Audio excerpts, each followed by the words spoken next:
베드로후서 3장 12절에서 14절. 하나님의 날이 임하기를 바라보고 간절히 사모하라. 그날에 하늘이 불에 타서 풀어지고 물질이 뜨거운 불에 녹아지려니와 우리는 그의 약속대로 의가 있는 곳인 새 하늘과 새 땅을 바라보도다.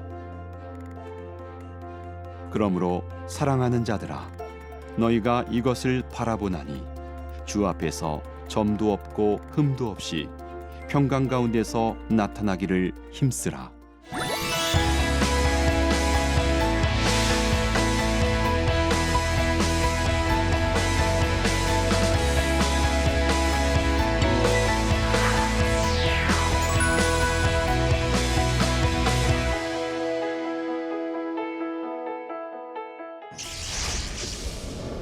여러분 안녕하세요. 반갑습니다. 침례신학대학교에서 신약학을 강의하고 있는 신인철 교수입니다. 여러분과 함께 7주 동안 베드로 전후서를 공부하고 오늘은 마지막 시간으로 8번째 주 강의를 시작하도록 하겠습니다. 오늘의 강의 제목은 주의 재림을 준비하는 올바른 지식으로 그렇게 정해봤습니다. 우리가 이제 포인트를 먼저 알아봐야 되는데 오늘의 포인트 3가지를 여러분에게 말씀을 드리겠습니다. 첫 번째는 재림에 대한 올바른 지식을 가지고 있어야 된다. 이미 앞에서 말씀드린 것처럼 이단들이 가지고 있는 잘못된 생각 중에는 바로 재림이 없다는 개념을 이야기했는데 3장에서는 재림에 관해서 어떻게 말하고 있는지를 우리가 오늘 공부하도록 하겠습니다. 주의 재림을 부정하는 자들 2장에도 설명한 내용인데 재림을 부정하는 자들의 모습을 다시 한번 점검하는 그런 시간을 가지도록 하고요. 세 번째는 천국의 소망을 둔 윤리적 생활은 어떻게 해야 되는가.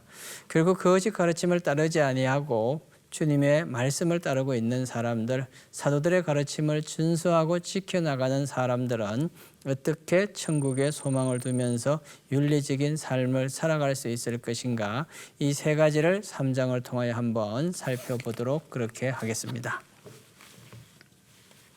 자, 베드로후서 3장에 대한 전체적인 내용을 한번 여러분에게 말씀을 드리고 싶은데요. 제가 한 3가지 정도로 정리해서 여러분에게 말씀을 드리겠습니다.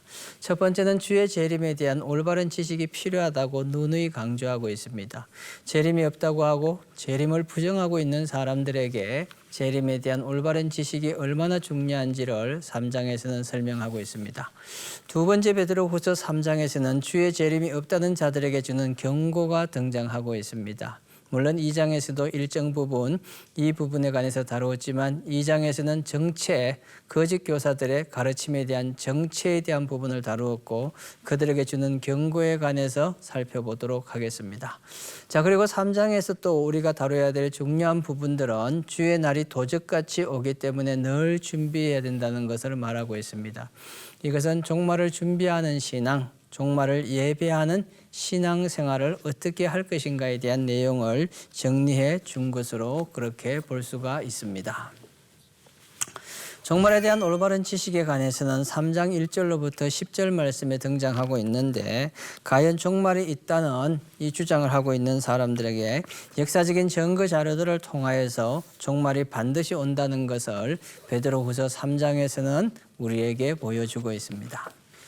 자, 선지자의 예언의 말씀을 상기시키는 베드로후서 3장 1절로부터 2절 말씀에 보니까 구약의 예언을 상기시켜주는 내용이 나타나고 있습니다. 뒤에 가서 다시 한번 살펴보겠지만 구약의 예언 가운데서 우리가 말씀을 통하여 종말에 대한 이야기를 해주고 있는 가장 중요한 내용이 바로 노아의 홍수의 때라고 그렇게 말하고 있습니다. 그 다음 두 번째, 주님의 사도들을 통해 종말을 말씀하신다고 이야기했었는데 여기에 보니까 선지자들이 예언한 말씀과 그 다음에 주되신 구주께서 너희의 사도들로 말미암아 명하신 것을 기억하게 하려 함이라. 자, 2가지를 여기서 들어주고 있는데 선지자의 예언의 말씀이라고 하는 이 부분을 보았을 때는 베드로후서 저자 입장 속에서는 구약 성경적인 배경을 가지고 설명하려고 하는 의도를 가지고 있는 것이고 그 다음에 너희의 사도들로 말미암아 명하신 것은 주님의 직접적인 동행하면서 주님과 함께하면서 제자로 살았던 그 사도들이 이제 명하여 준 것을 기억하라 그렇게 말하고 있습니다. 여기서 기억하라는 단어가 나타났다는 것은 이미 교육을 받았다는 그런 의미로 볼 수가 있겠죠.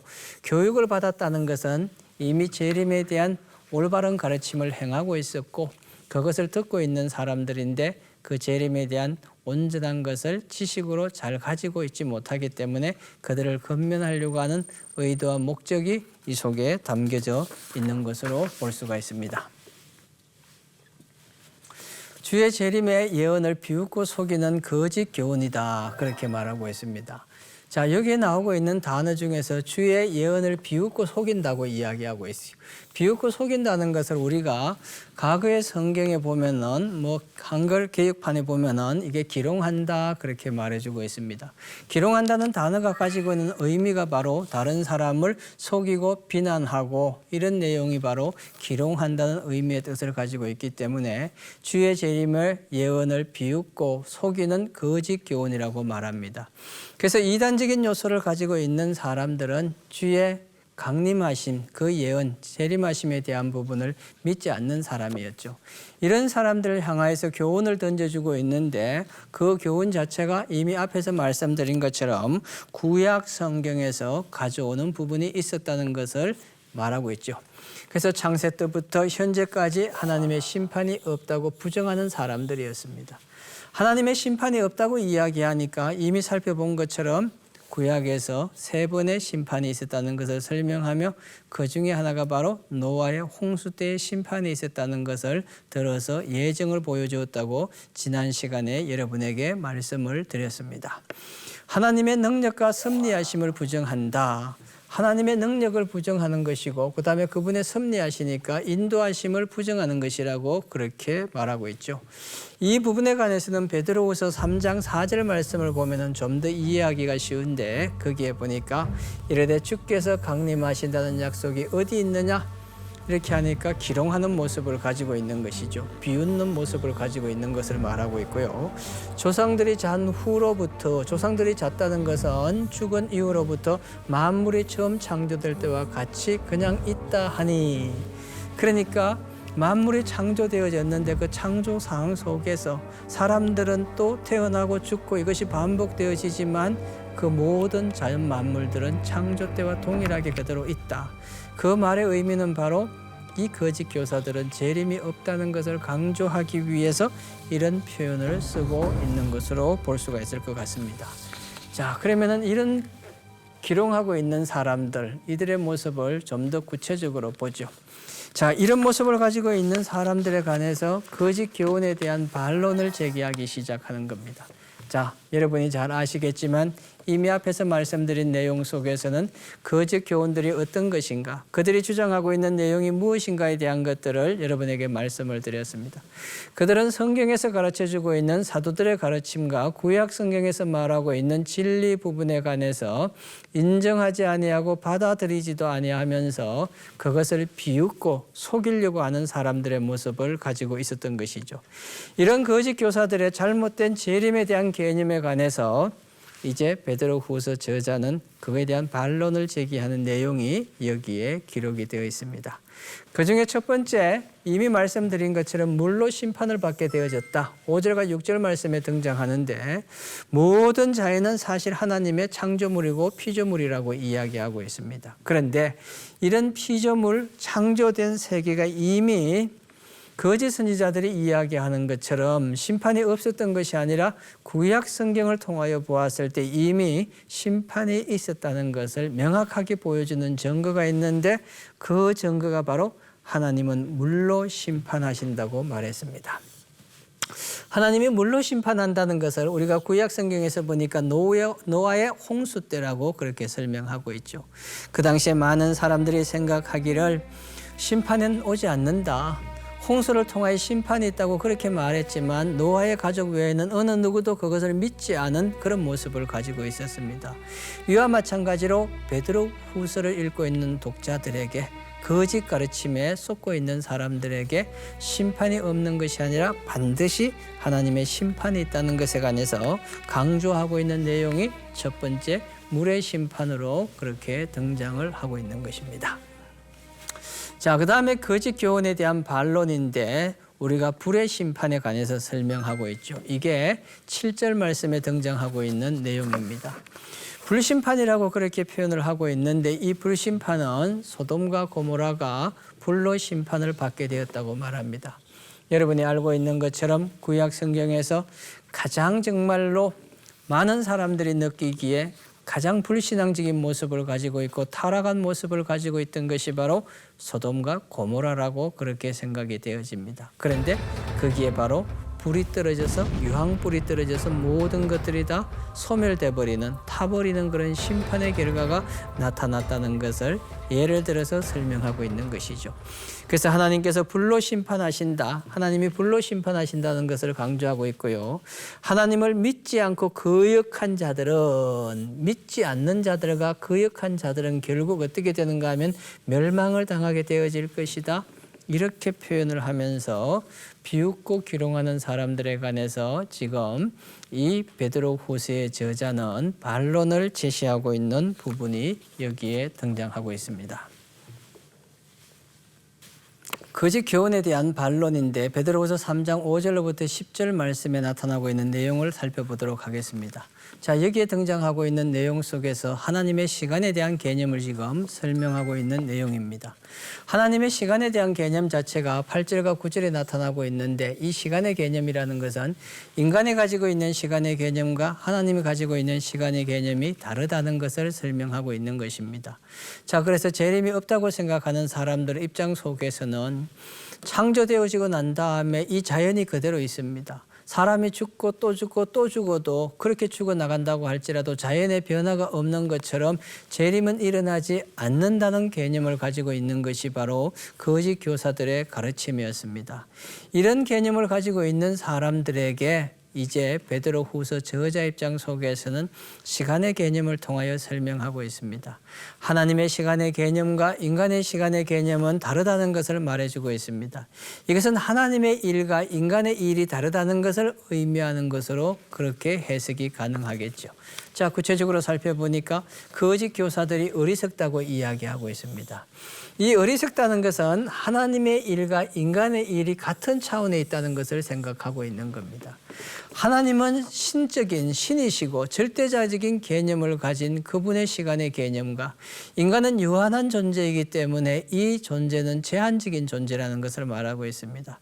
이런 제한적인 존재가 가지고 있는 인간의 일과 전지전능하시고 창조자 되시는 하나님의 개념하고는 엄청난 차이점이 나타나는 것이죠. 그런데 이걸 거짓 교사들은 제대로 인식하고 있지 못하다는 것을 설명하고 있습니다.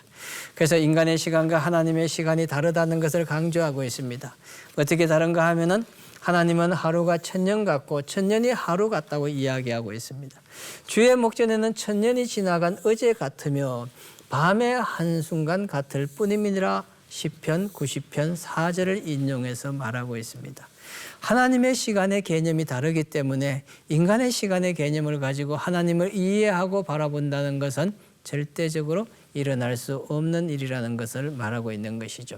그래서 주님이 재림이 지연되어졌다고 말하고 있는 거짓 교사들에게 강조하고 있습니다.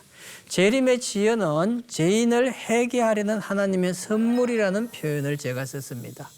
왜 하나님의 선물이라고 생각하는가 하면은 이단들이 생각했을 때는 재림이 지연되어지기 때문에 결국 재림이 없다는 것으로 그런 거짓 가르침을 행하려고 하고 있지만 재림이 지연되어지는 것은 더 많은 죄인들이 회개하고 주님 앞으로 돌아올 수 있는 기회가 되어지기 때문에 그런 의미로 본다고 한다면은 재림의 지연은 하나님의 선물이 아니겠는가 그렇게 한번 생각을 해봤습니다.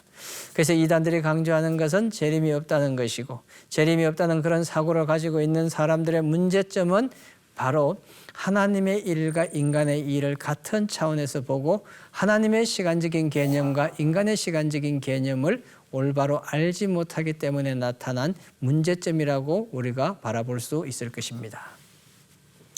자, 거짓 교훈에 대한 반론 이제 3장 5절로부터 10절에 담겨져 있는 내용인데 그 부분 중에서 이제 10절 부분을 한번 살펴보도록 하겠습니다. 자, 10절 부분에서 아주 중요한 부분이 나타나고 있는데 주의 재림에 대한 이야기가 이 속에서 도적같이 임할 것이라 그렇게 설명하고 있습니다.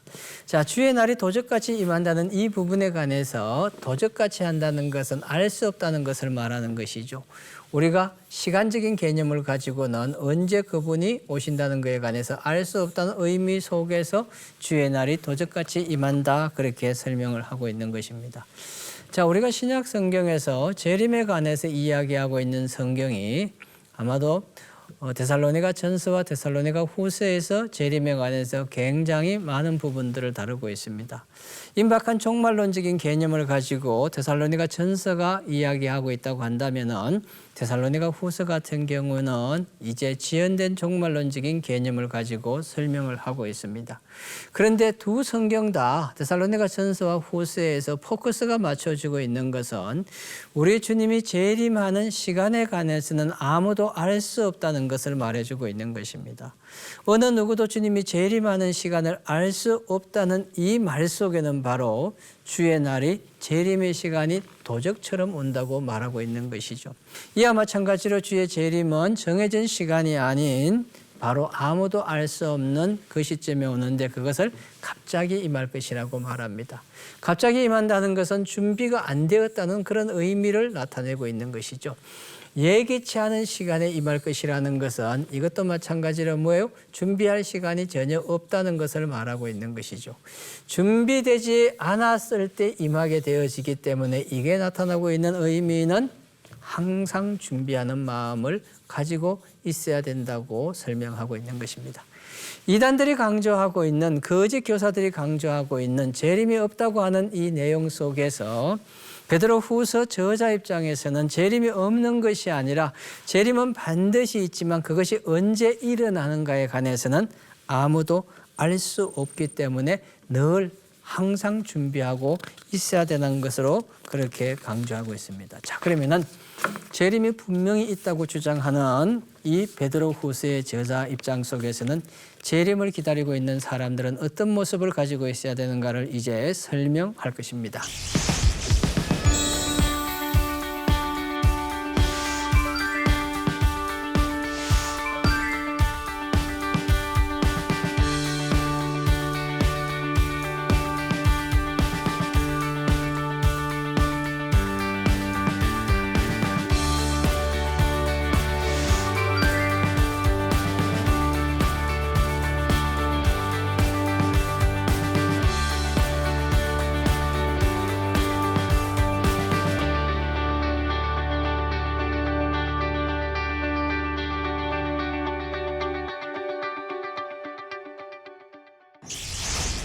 새하늘과 새 땅을 바라본다.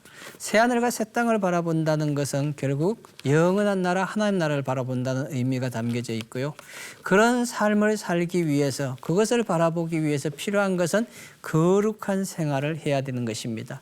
이 거룩한 생활에 결국 재림을 준비하고 있는 사람들의 윤리적인 삶의 모습을 드러내주고 있는 것입니다.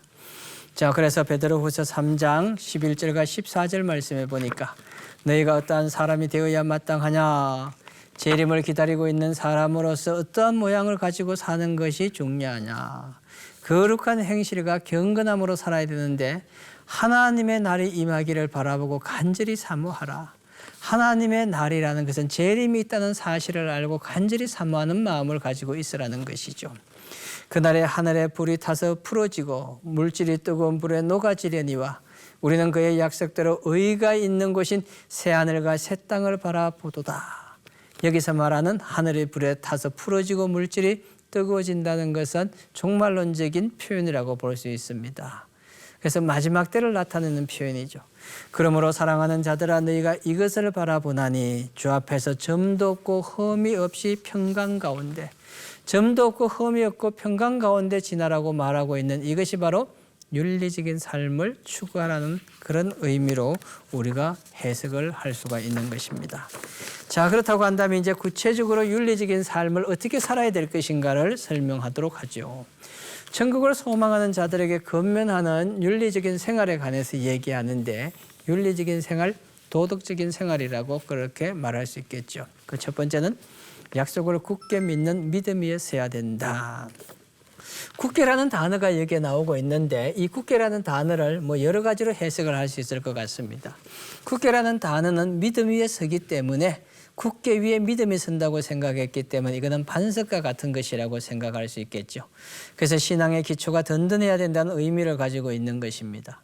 든든한 반석이 되어질 수 있는 요소가 결국은 사도들이 가르쳐준 사도들의 전성을 기억하고 그 가르침을 계속 자기들의 삶 속에서 모범으로 적용시키며 갔을 때 그들의 삶이 바로 약속을 굳게 믿는 믿음 위에 서는 것이라고 말할 수 있습니다. 그래서 여기서 말하고 있는 이 약속이란 단어를 우리가 다르게 생각하지 말고 사도들의 가르침이라고 그냥 생각하면은 이 베드로 후서에서는 가장 정확한 답이라고 말씀을 드릴 수가 있을 것입니다. 자, 두 번째는 그날이 속히 임하기를 바라며 살아야 된다. 속히 임하기를 바란다는 것은 여기에 뭐가 담겨져 있는가 하면 소망이 담겨져 있는 것을 말하고 있습니다. 그래서 천국을 소망하는 자들이라고 얘기했으니까 하나님 나라를 소망하는 사람이 되어져야 된다는 것이죠.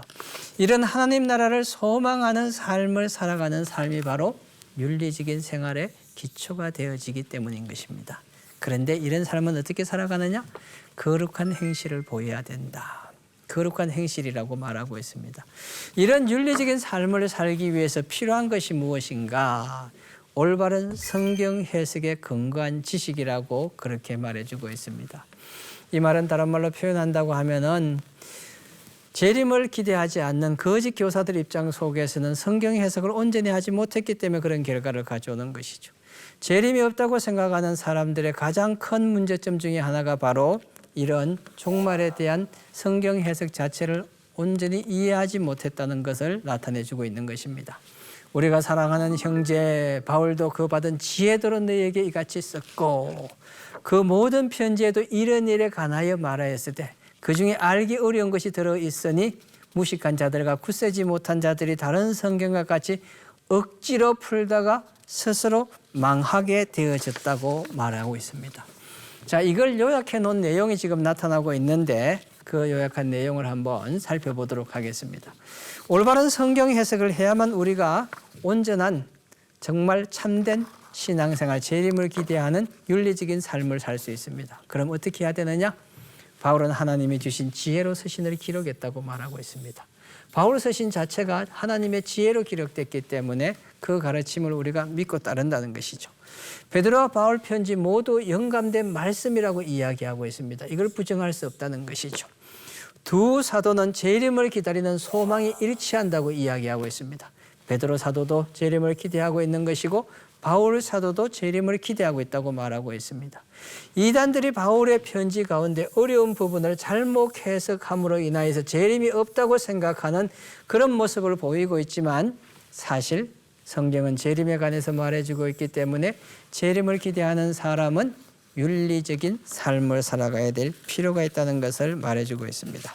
자, 그러면 오늘 우리가 들었던 강의 내용을 한번 적용해보는 적용점에 관해서 한번 살펴보도록 하겠습니다. 올바르게 성경을 해석해야 한다. 올바른 성경 해석은 우리가 교회에서 가르쳐주는 정통적인 신앙 속에서 성경을 해석하는 것이죠. 목회자들이 말씀을 전하거나 성경 공부를 통하여 가르쳐주는 내용들을 통하여서 성경 해석에 대한 올바른 기준을 가지고 있어야 됩니다. 우리가 비유라든지 이런 것들은 이미 비유 마지막 부분에서는 그 비유가 무엇을 의미하는지를 다 설명해 주었기 때문에 우리가 잘못된 해석을 행해서는 안 될 것입니다. 이단을 경계하고 구분할 수 있는 능력을 키워야 되는 것입니다. 이단들의 잘못된 가르침을 어떻게 하면 우리가 배격하고 이겨낼 수 있을 것인가에 대한 것들을 철저하게 우리가 공부하고 배워서 이단을 잘 경계하고 이겨내는 것이 중요할 것입니다. 여러분 8주 동안 베드로 전후서에 관해서 여러분과 같이 시간을 보냈습니다. 베드로 전후서는 여러분이 알고 있는 것처럼 박해 상황 속에서 기록된 배경을 가지고 있고 또 하나는 거짓 가르침을 행하는 이단들, 종말이 없다고 얘기하고 재림이 없다고 이야기하는 이단들의 내용이 이단들의 가르침이 기록되어 있는 것이 베드로 후서입니다. 우리가 오늘을 살아가는 기독교인으로서 박해를 수없이 받을 수 있고 경험할 수 있는 상황입니다. 또한 이단들의 둘레 속에서 이단들의 외침 속에서 우리가 신앙생활을 이어가야 되는 그런 삶을 살고 있습니다. 그런 우리 시청자들이 바로 베드로 전서와 후서를 통하여서 우리 주변에서 일어나고 있는 박해 상황과 환경을 어떻게 능히 극복해 나갈 것인가, 이단들이 판을 치고 있는 이 시대 속에서 진리의 말씀을 가지고 종말을 기대하는 윤리적인 삶을 어떻게 살 수 있을 것인가를 다시 한번 기대하고 소망하는 그런 시간이 되었으면 좋겠습니다. 8주 동안 함께해 주신 여러분에게 깊은 감사를 드리고 많은 시청해 주신 것을 감사합니다.